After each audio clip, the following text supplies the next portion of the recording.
Food and health tips চ্যানেলে সবাইকে স্বাগতম। বন্ধুরা, আজকে দেখেন একটা চমকানো রেসিপি কাঁচা কলা দিয়ে ডিমের সাথে রান্না করব।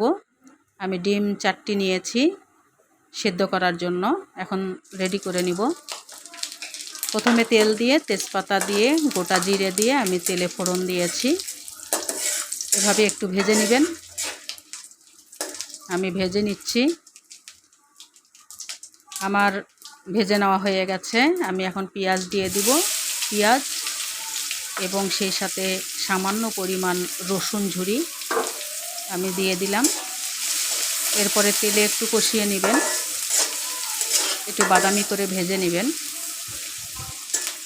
আমি এভাবে ভেজে নিচ্ছি, আপনারাও নেবেন। এই কাঁচা কলা ডিম তরকারিটা খুবই স্বাদের একটা তরকারি। আপনারা না খেলে বুঝতে পারবেন না, খুব মজাদার। একটু লবণ দিয়ে দিলাম। এতে যেটুকুনো পেঁয়াজ আছে সেটা তাড়াতাড়ি নরম হয়ে যাবে এবং ভাজতেও সুবিধা হবে। আমার তাড়াতাড়ি হয়ে গেল পেঁয়াজ ভাজা। আমি রেডি করে রেখেছিলাম মশলা, সেটি আমি তেলে দিয়ে দিলাম। জিরে গুঁড়ো, শুকনা মরিচ গুঁড়ো, হলুদ, গরম মশলার গুঁড়ো একসাথে গুলিয়ে আমি একটা বাটিতে রেখেছিলাম, সেটাই আমি এখানে দিয়ে দিলাম। সামান্য একটু পানি আমি দিলাম যাতে মশলা পুড়ে না যায়। এতে তেলে কষিয়ে নিচ্ছি, দেখতেই পাচ্ছেন। আমি মশলা কষিয়ে নিচ্ছি, আপনারা এইভাবে কষিয়ে নেবেন। আপনারা যতটুকু কলা এবং ডিম রান্না করবেন সেই পরিমাণে আপনারা মশলা দিয়ে দিবেন। এরপরে আমি কলা দিচ্ছি, কাঁচা কলা।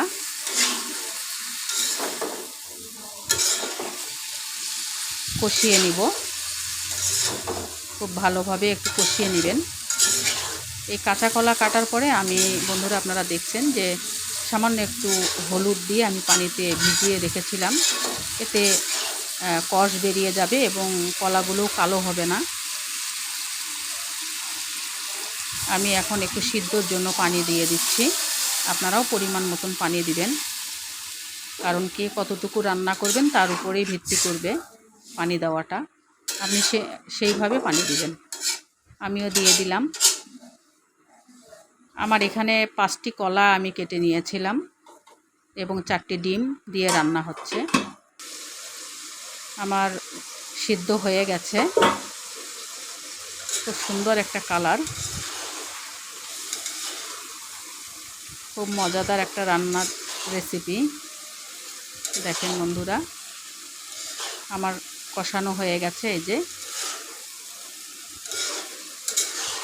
এভাবে আপনারা কষিয়ে নেবেন। খুব কালার সুন্দর লালচে ভাব এবং সিদ্ধও হয়ে গেছে।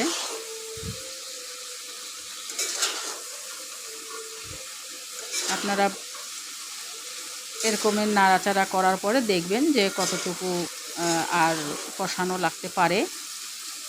আমার প্রায় কষানো হয়ে গেছে। আমি এখন পানি দিয়ে দিব ঝোলের জন্য। পানি পরিমাণ মতন আপনারা দিবেন। কে কতটুকু ঝোল আপনারা খেতে চান সেভাবে পানি দিবেন। আমি এভাবেই পানি দিলাম। আমি বেশি পাতলা ঝোল করব না, সামান্য একটু ঝোল করব। আপনারা স্বাদ মতন করবেন। এরপরে ডিম আমি দিয়ে দিলাম। 4টি ডিম আমি সিদ্ধ করে ভেজে রেখেছিলাম। এটি আর আমি দেখালাম না, তার কারণ একটু সময়ের ব্যাপার। আপনারা সাধারণত জানেন যে সিদ্ধর পরে ডিম একটু ভেজে নিতে হয়, তাই আমি আপনাদেরকে আর দেখাইনি। আমি ভেজে নিয়েছি। সেই ভাজা ডিম আমি দিয়ে দিলাম। একটু ঢাকনা দিয়ে দিব বন্ধুরা, সামান্য একটু ফোটানোর জন্য। আমার হয়ে গেছে তরকারি। দেখেন ফুটছে, রঙও খুব সুন্দর। কারণ কাঁচা কলা অনেক সময় তেমন হয় না, রং আসে না, কিন্তু খুব সুন্দর একটা রং হয়ে গেছে। আমার একটা বোলে আমি ঢেলে নিয়েছি। দেখেন বন্ধুরা কত সুন্দর এবং খেতেও স্বাদ লাগবে। বন্ধুরা এইভাবে করবেন, সাবস্ক্রাইব করবেন। ধন্যবাদ।